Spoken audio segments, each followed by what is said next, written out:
Бүгүнкү күнгө карата Кыргызстанда дагы 488 адам коронавирус жуктуруп алганы аныкталды. Бул тууралуу коомдук саламаттыкты сактоо башкармалыгынын жетекчиси Айнура Ахматова билдирди. Анын ичинде Бишкек шаары боюнча 265, Чүй облусу 37, Ош шаары 45, Ош облусу 26, Жалал Абад облусу 51, Баткен облусу 43, Ысык көл облусу 15, Нарын облусу 4, Талас облусу 2 учур. Республика боюнча коронавирусту жуктургандардын жалпы саны 11117ге жетти. Бир сутка ичинде ооруканадан 73 бейтап айыгып чыкты. Республика боюнча жалпы 3460 бейтап айыгып ооруканадан чыгарылды. Ал эми өткөн суткада аталган элдет 15 бейтаптын өмүрүн алды.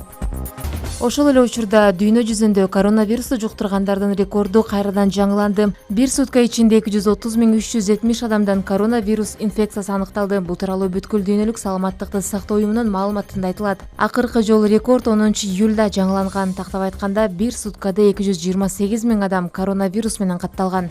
Жаңы учурлардын көбү Түндүк жана Түштүк Америкада жана Европада катталды. Ошондой эле бир суткада 5285 бейтап көз жумду. Бүгүнкү күндө дүйнөдө коронавирус жуктургандардын жалпы саны 12 миллион адамдан ашып, алардын ичинен 561 617 бейтап каза тапты.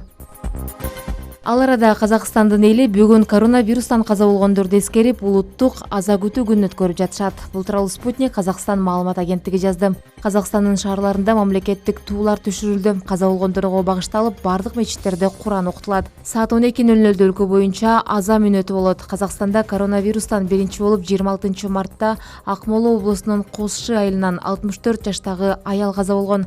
Ведомстволор аралык комиссиянын маалыматына ылайык 12-июлга карата өлкөдө бул илдеттин курманы болгондордун саны 375ке жетти. Буга чейин Казакстандын президенти Касым-Жомарт Токаев 13-июлду коронавирустан каза болгондорду эскерип, улуттук аза күтүү күнү деп белгилеп, казакстандыктарды эл башына оор сыноо келип турганда жоопкерчиликтүү, кайраттуу жана сабырдуу болууга чакырган. Ушуну менен өлкөдө эгемендикти алгандан бери 9 жолу улуттук аза күтүү күнү жарыяланууда.